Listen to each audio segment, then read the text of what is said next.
Bismillahirrahmanirrahim. Assalamualaikum warahmatullahi wabarakatuh.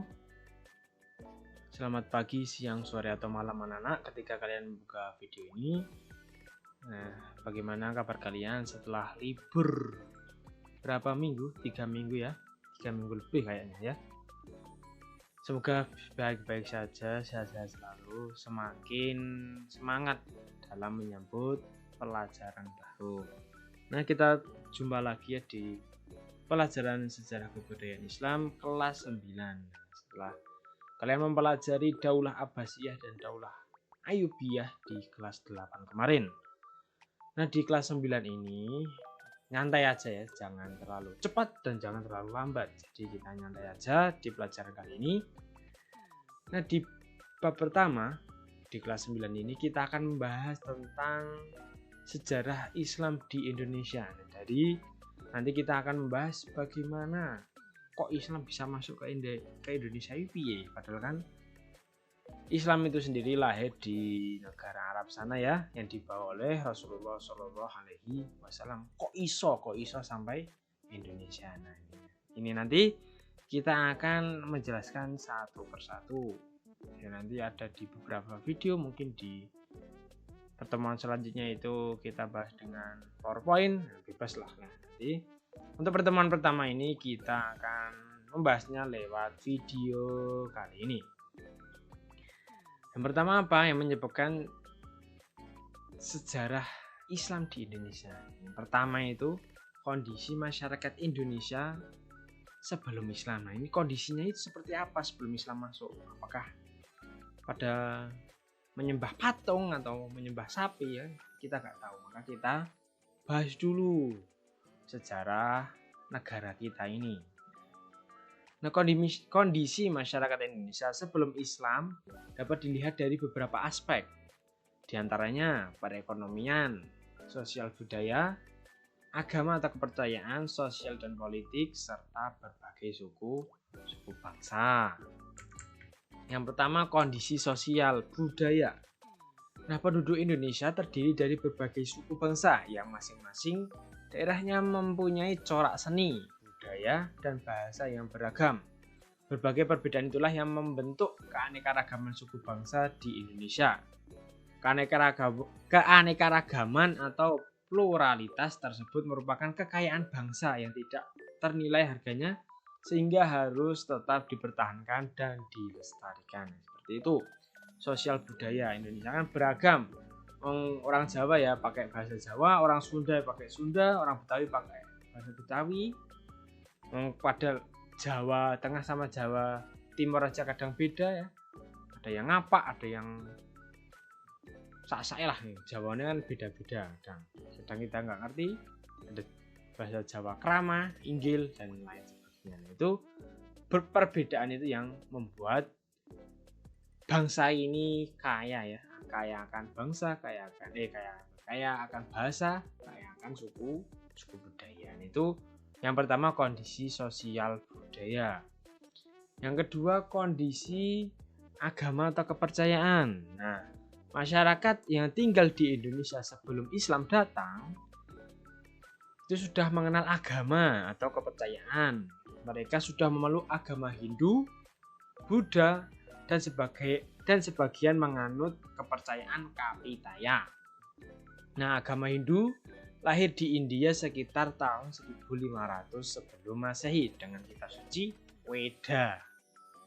Adapun agama Buddha dengan kitab suci Tripitaka lahir di India kurang lebih tahun 500 sebelum Masehi. Sementara itu, Kapitaya adalah sebuah kepercayaan yang memuja Sang Hyang Taya, yakni bermakna hampa atau kosong. Mereka mendefinisikan bahwa Sang Hyang Taya adalah Sahyang Widi Tankena Kinaya Ngopo Yen Ono Palah Dudu, yang artinya Tuhan itu tidak boleh diserupakan atau bahkan terlintas gambarannya di pikiran kita. Kalau sampai diwujudkan, maka itu berarti bukan Tuhan. Ini sebenarnya mirip dengan agama Islam ya. Bahwa agama Islam ini mempercayai bahwa Allah itu Maha Esa. Allah itu tidak bisa beranak dan tidak bisa diperanakan, seperti Quran surat Al-Ikhlas ayat 3 ya, lam yalid walam yulad, tidak beranak dan tidak diperanakkan. Walam yakul lahu kufuwan ahad, dan Allah itu Maha Esa, tidak ada yang dapat menyamainya dan tidak ada yang dapat menyerupainya. Kita tidak bisa menggambarkan. Kalau kita akan menggambarkan Allah, ini pikiran kita akan mentok, tidak akan sampai. Jadi definisi benar-benar Tuhan itu ya tidak bisa diserupakan dengan apapun dan tidak digambarkan dengan apapun. Nah, seperti itu ya. Sedangkan para orientalis mengklasifikasikan kepercayaan nenek moyang Indonesia dalam 2 jenis, yaitu animisme dan dinamisme. Nah, kepercayaan kepada roh-roh halus lah ya, itu animisme dan dinamisme. Dan yang ketiga, kondisi perekonomian. Penduduk Indonesia sebelum Islam memiliki berbagai mata pencaharian atau pekerjaan lah ya, profesi. Di antara mereka ada yang berdagang, bercocok tanam seperti nandur sawah, nandur kobis atau yang lain sebagainya, beternak, serta berlayar atau menjadi nelayan.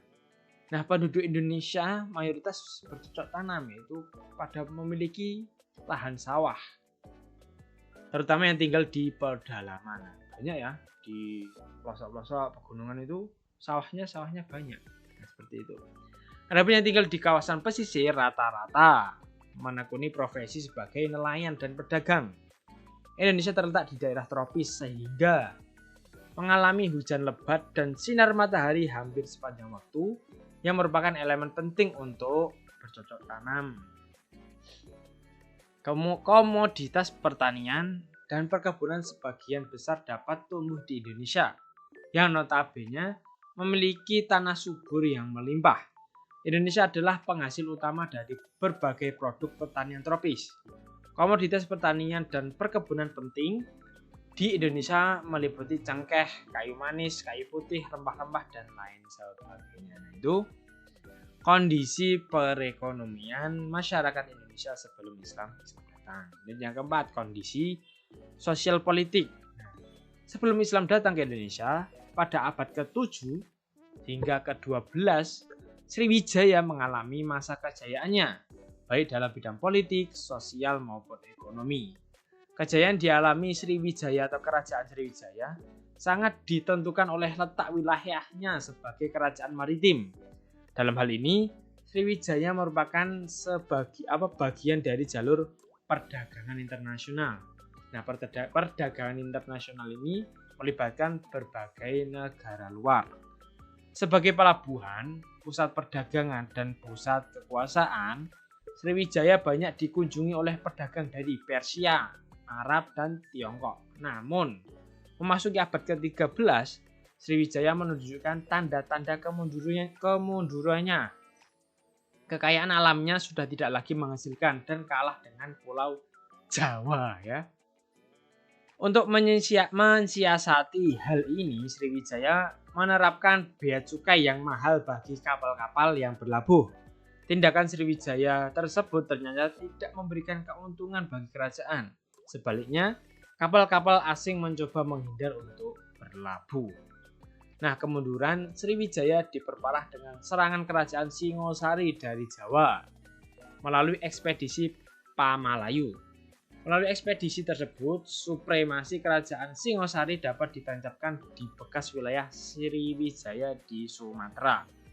Setelah Singosari berkuasa, kemudian muncullah Majapahit sebagai kerajaan yang memiliki kekuatan dan pengaruh lebih besar. Kemunculan Majapahit ini semakin memperlemah kedudukan Sriwijaya. Majapahit pernah tampil sebagai supremasi kekuasaan di wilayah Indonesia setelah Sriwijaya runtuh. Kejayaan kerajaan Majapahit terjadi pada masa pemerintahan Raja Hayam Wuruk beserta patihnya yang terkenal yaitu Patih Gajah Mada. Dengan Sumpah Palapa, Gajah Mada melakukan perluasan wilayah secara luar biasa. Majapahit kemudian mengalami kemunduran yang lebih banyak disebabkan oleh adanya konflik internal. Pada tahun 1478 Masehi, Majapahit mengalami keruntuhan. Itu kondisi politik, sosial politik ya di Indonesia sebelum Islam datang. Dan yang terakhir, kondisi suku bangsa. Masyarakat Indonesia memiliki suku bangsa yang beragam. Keragaman tersebut terbentuk oleh jumlah suku bangsa yang mendiami berbagai daerah yang tersebar dari Sabang sampai Merauke. Setiap suku bangsa mempunyai corak seni, budaya, dan bahasa masing-masing. Berbagai perbedaan itulah yang membentuk keanekaragaman suku bangsa di Indonesia. Pluralitas tersebut merupakan kekayaan bangsa yang tidak ternilai harganya sehingga harus tetap dipertahankan dan dilestarikan. Nah, mungkin itu saja yang dapat kita sampaikan.